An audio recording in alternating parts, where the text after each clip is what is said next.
Last passage, the blurb says, this passage is adapted from Oliver Morton, Eating the Sun, How Plants Power the Planet by Oliver Morton.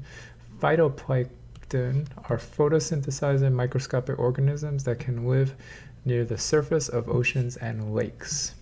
So the first paragraph is kind of going to hint at what's going on, but they don't really tell us any very clear relationships. It says carbon dioxide levels during the ice ages vary with the extent of the ice, but they don't actually tell us what the exact relationship is.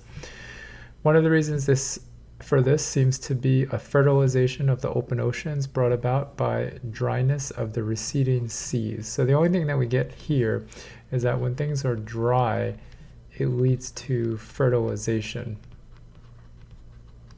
Next paragraph starts off by saying various places in the ocean offer nitrate and phosphate, but no phytoplankton. So I guess we're supposed to know that they usually come together or they're necessary. Again, the relationships are not clear, which makes me think that they probably cut out a bunch of sentences when they took out this excerpt. So let's keep reading.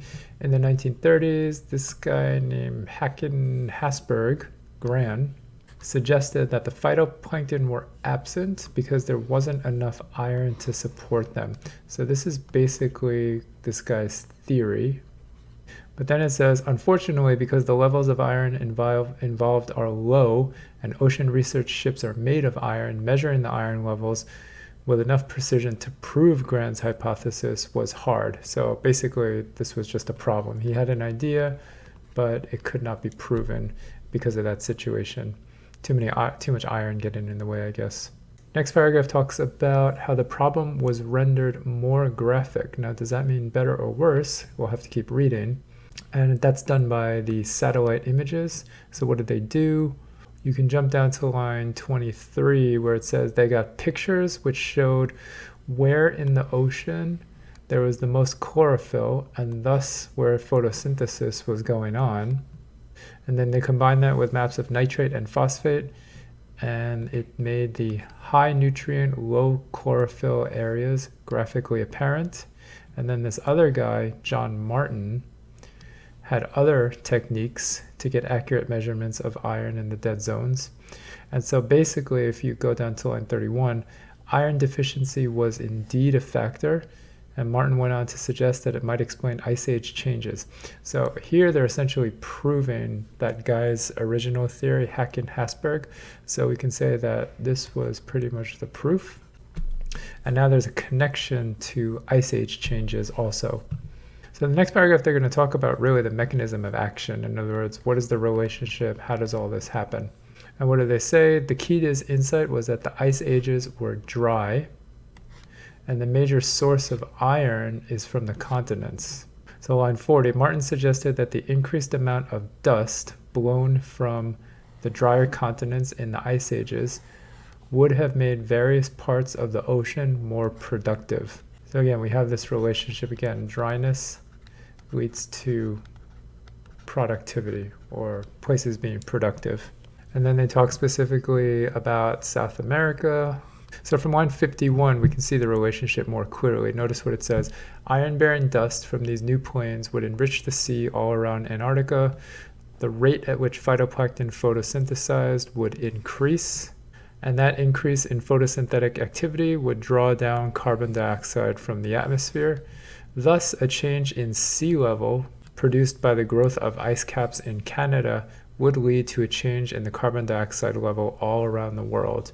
So to summarize that part, what they're basically saying is when the ice caps increased, this may or may not be useful for the questions, obviously that would lower the sea level. That in turn, they said, basically made things dry, and that created the dust which blew into the sea, increased photosynthesis. And then this last part, I'm not 100% sure what it means. The photosynthetic activity would draw down carbon dioxide from the atmosphere. So I don't really know if this means that we have more carbon dioxide on the surface or less, because plants basically take in carbon dioxide, they release oxygen. So if you're drawing it down from the atmosphere, you could argue that it's increasing on the surface level, but maybe then it's decreasing because of the plants. I don't really know, but regardless, that's kind of the basic relationship. So the last paragraph talks about actual experiments. So the first experiment is mentioned here, done by Andrew Watson. So what did he do? They're talking about this iron fertilization hypothesis, and they basically dumped carefully prepared iron overboard, and they measured what happened. And it says they proved Martin right, although sadly he died. And then after that, they talk about another experiment, which they say was a less controlled and less well documented. But this is going on in the North Pacific, and they explain the process. In China, there's a lot of topsoil being dried out, lost to the wind, blah, blah, blah. And a lot of topsoil ends up in the ocean. And the iron supplied by that has been making vast stretches of the ocean north of Hawaii measurably more productive. So basically in both experiments, these parts of the oceans are becoming more productive. So overall, we've got this theory first proposed by Hacken-Hasberg. He couldn't prove it, but then because of new technology, they were able to prove it. Then they explain actually the mechanism, how this stuff happened. And in the last paragraph, they talk about 2 experiments which pretty much confirmed it. And that's kind of the structure of the passage.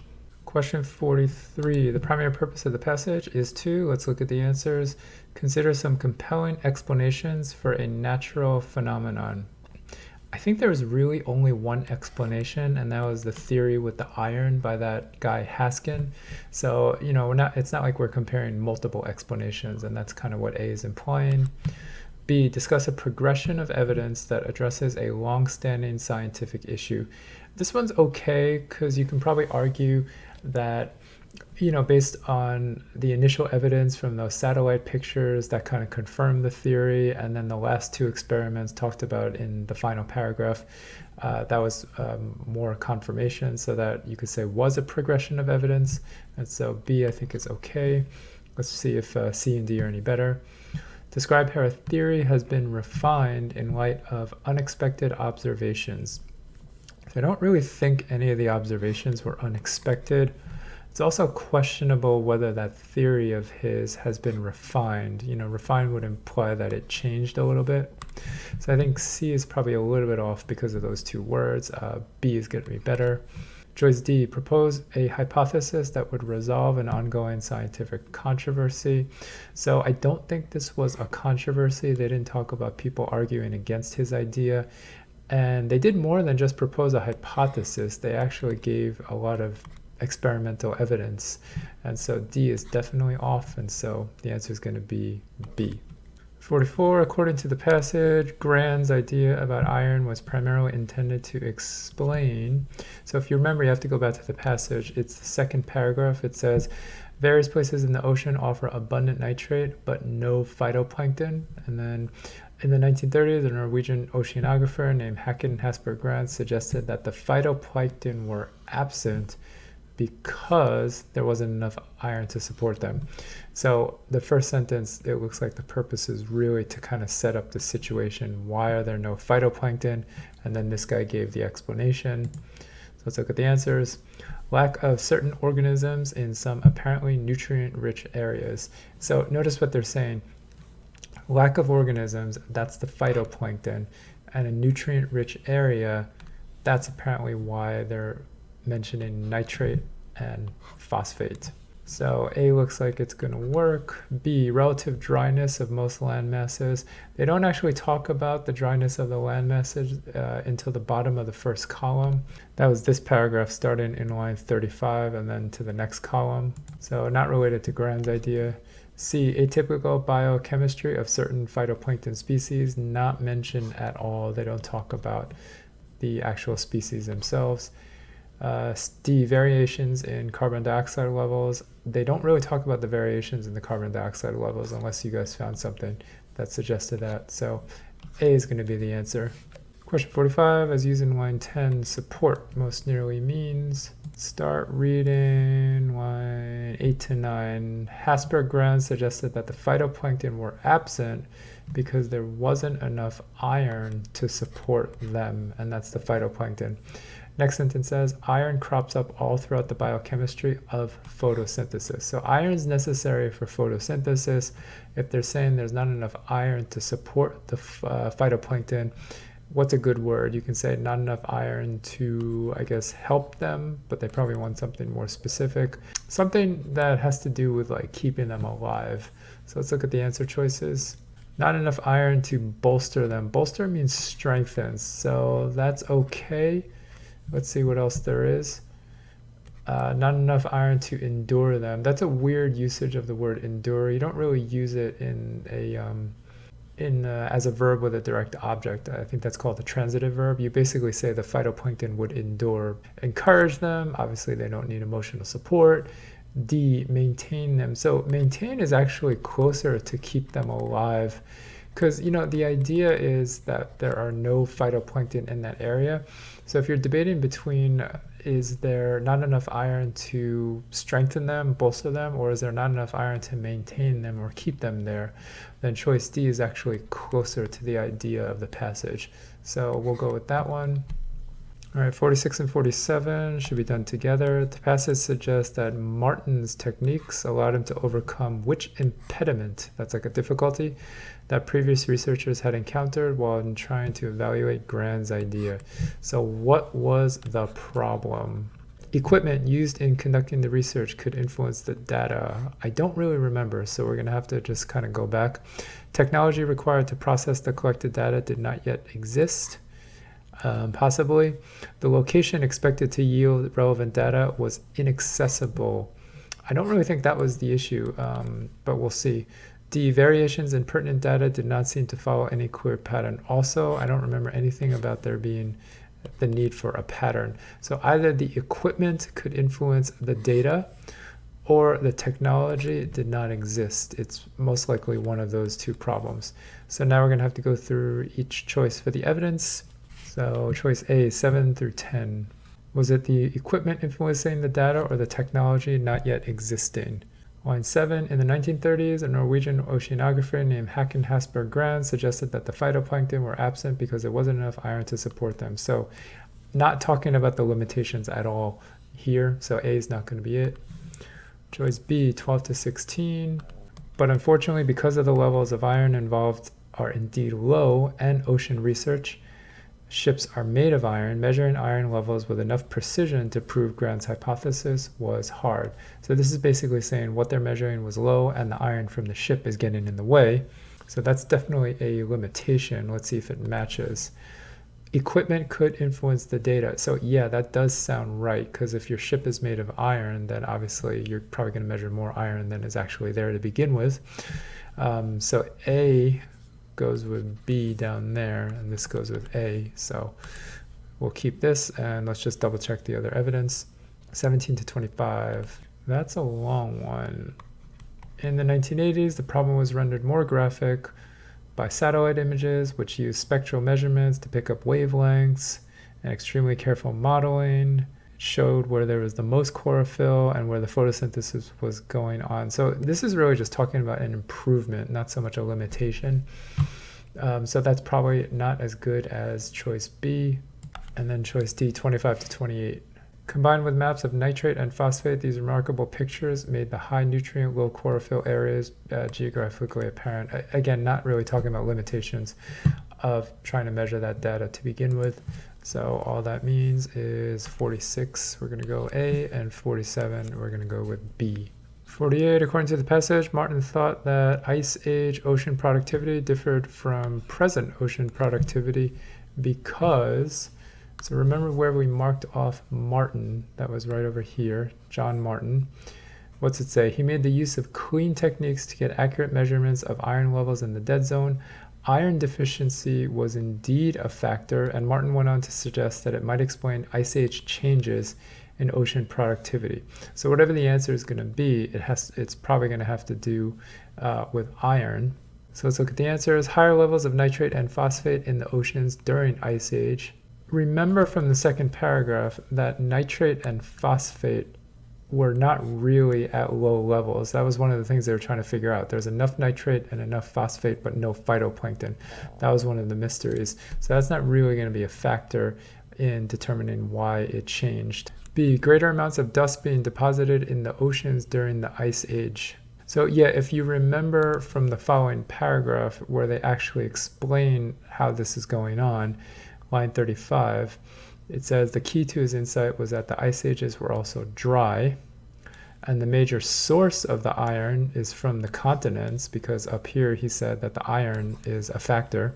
And then line 40, right here is the proof. Martin suggested that the increased amount of dust blown from the drier continents in the ice ages would have made various parts of the ocean more productive. So this is where the actual answer is.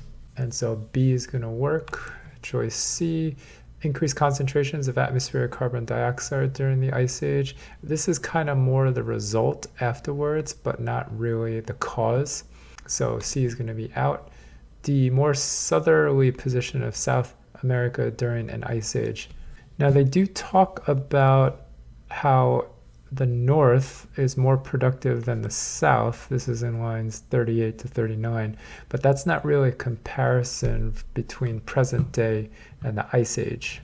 You could argue that he's saying that back in the ice age, South America was very productive, but I don't really think it's because of the location. What he's really saying is, again, it's because of the dust. And so if you're comparing ice age productivity to present productivity, it really does come down to the dust, as opposed to just South Africa being in a more southerly position. So D might have been a little confusing, but B is more directly related to what he's saying.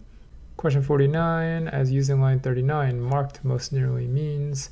What you'll notice is that the word marked is actually in line 43. So we can start reading in line 40.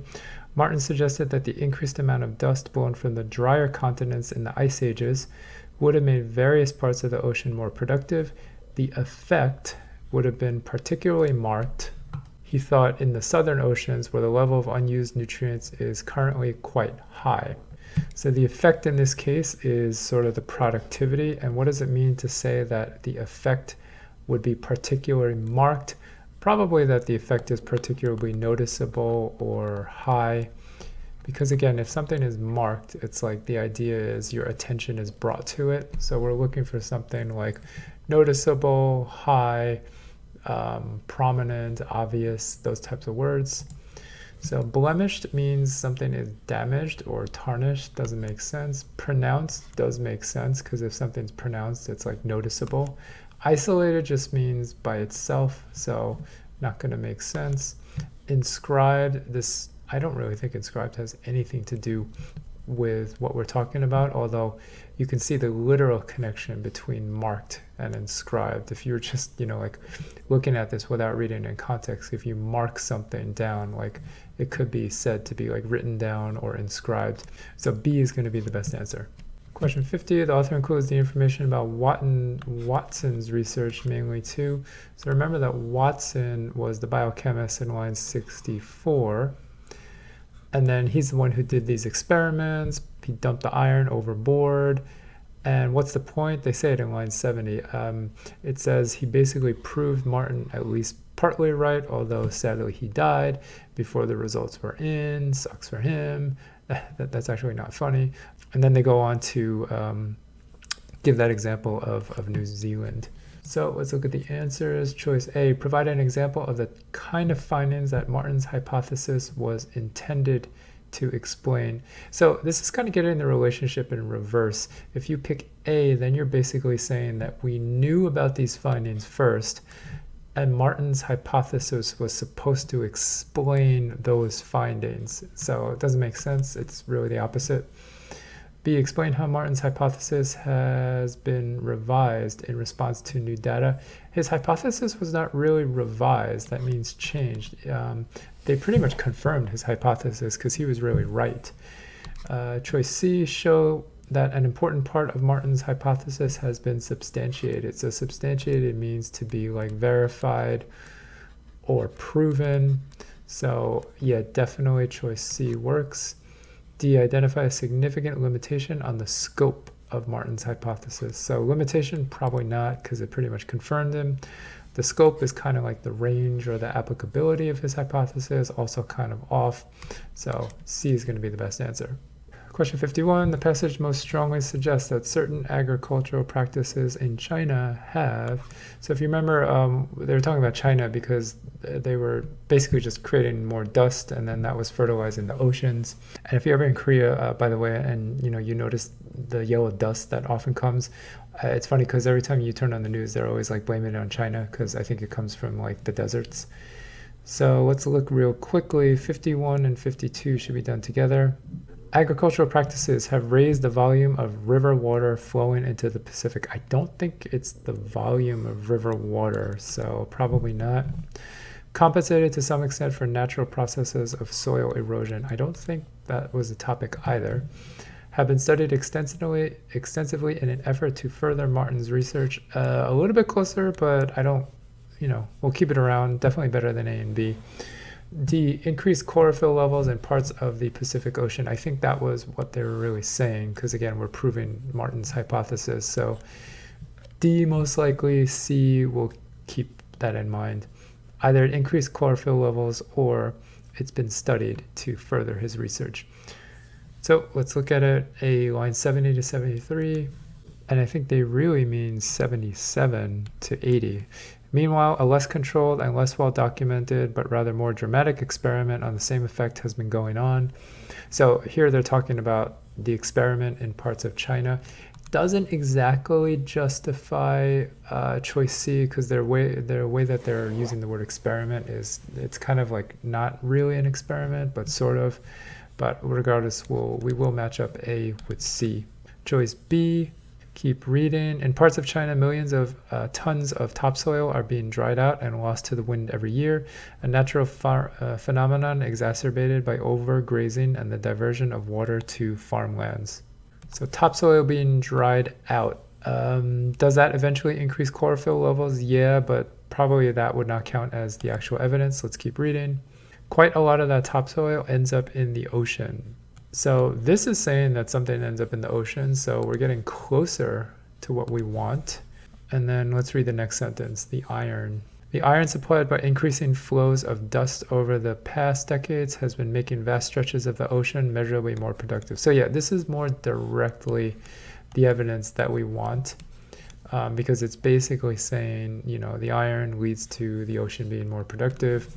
And so that goes along with choice D very nicely. So 51 and 52 are both going to be D.